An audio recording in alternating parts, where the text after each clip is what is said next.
Hello বন্ধুরা, book of knowledge চ্যানেলে সবাইকে স্বাগত। আজ আমি আপনাদের জানাবো পেন্সিলে কিভাবে শীষ ঢোকানো হয় বা পেন্সিল কিভাবে তৈরি হয়। তো চলুন শুরু করা যাক। ছোটোবেলার থেকেই প্রথমে আমরা অ আ ক খ শুরু যার হাত ধরে, সেই পেন্সিলের উৎপত্তি ফরাসি শব্দ পিনসেল থেকে। কিন্তু এই পেন্সিল কিভাবে তৈরি হয় জানেন? বা কিভাবে পেন্সিলে শীষ ভরা হয়? পেন্সিলের সবচেয়ে গুরুত্বপূর্ণ অংশ হলো শীষ, যা দিয়ে আমরা লিখি বা আঁকি। গ্রাফাইট আর কাদামাটি দিয়ে তৈরি হয় এটি। প্রথমে অনেকগুলো গ্রাফাইট খণ্ড আর কাদামাটি নিয়ে সেগুলোকে একটা বিশালাকৃতি ঘুরন্ত ড্রামে রাখা হয়। ড্রামে থাকে বড় পাথরের টুকরো। যখন ড্রাম ঘোরে তখন পাথরের চাপে গ্রাফাইট কাদামাটি একেবারে চূর্ণ বিচূর্ণ হয়ে গুঁড়ো হয়ে যায়। এই গুঁড়োয় জল মিশিয়ে রেখে দেওয়া হয়। কাদার মতো ওই পদার্থটিকে 4 দিনের জন্য রেখে দেওয়া হয়। কিছুটা শুকনো এই নরম মিশ্রণকে পরে ধাতব নলের ভিতরে রেখে পাতলা রডের আকৃতি দেওয়া হয়।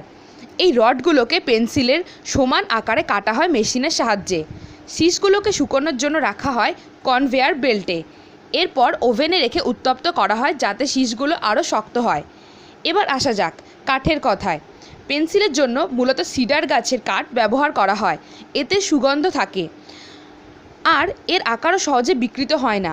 সিডার গাছের কাঠের ব্লক কেটে পাতলা পাতলা অনেকগুলো খণ্ডে ভাগ করা হয়, যাকে ইংরেজিতে বলে স্ল্যাট। এগুলোকে সাধারণভাবে 7.25 ইঞ্চি দৈর্ঘ্য, 0.25 ইঞ্চি ঘনত্ব ও 2.75 ইঞ্চি প্রস্থ হয়। সংস্থা বিশেষে মাপ আলাদা হতে পারে। স্ল্যাটগুলোকে এরপর কনভেয়ার বেল্টে রাখা হয়। স্ল্যাটগুলিকে মোম ও বিশেষ রং দিয়ে সমান আকার দেওয়া হয়, মসৃণ করা হয়। বেল্টে থাকা অবস্থাতেই স্ল্যাটে অর্ধবৃত্তাকার খাঁজ কাটা হয়। খাঁজগুলোর ঘনত্ব শীষের অর্ধেক। এর স্ল্যাটগুলোতে আঠা লাগানো হয় আর খাঁজের ভেতরে শীষগুলোকে বসিয়ে দেওয়া হয়।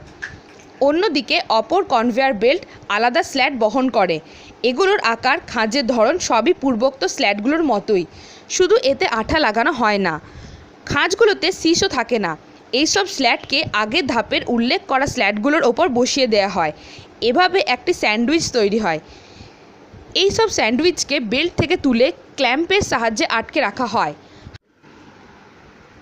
হাইড্রোলিক প্রেসের সাহায্যে চাপ দেওয়া হয় যাতে বাড়তি আঠা চারপাশ থেকে বেরিয়ে আসে। তখনও স্যান্ডউইচগুলোকে ক্ল্যাম্পে আটকে রাখা হয় শুকোনোর জন্য। এরপর ব্লক কাটে গ্রুভার মেশিন। দ্রুত ঘূর্ণায়মান স্টিল ব্লেডের সাহায্যে এগুলোকে বৃত্তাকারে অথবা ষড়ভুজাকারে করে কাটা হয়। একই যন্ত্রের সাহায্যে প্রতিটি স্ল্যাট থেকে 6 থেকে 9টি পর্যন্ত আলাদা আলাদা পেন্সিল কেটে নেওয়া হয়। প্রতিটি পেন্সিলকে এরপর যন্ত্রের সাহায্যে মসৃণ করা হয়, বার্নিশ করে শুকোনো হয়। যতক্ষণ না পেন্সিল কাঙ্ক্ষিত রং ফুটে ওঠে ততক্ষণ এই প্রক্রিয়াটি চলতে থাকে।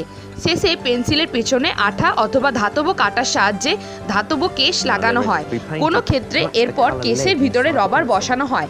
এভাবে গোটা প্রক্রিয়াটি সম্পূর্ণ হয়। তো বন্ধুরা, আজকে আমার টপিক ভালো লেগে থাকলে লাইক, কমেন্ট এবং শেয়ার করতে ভুলবেন না।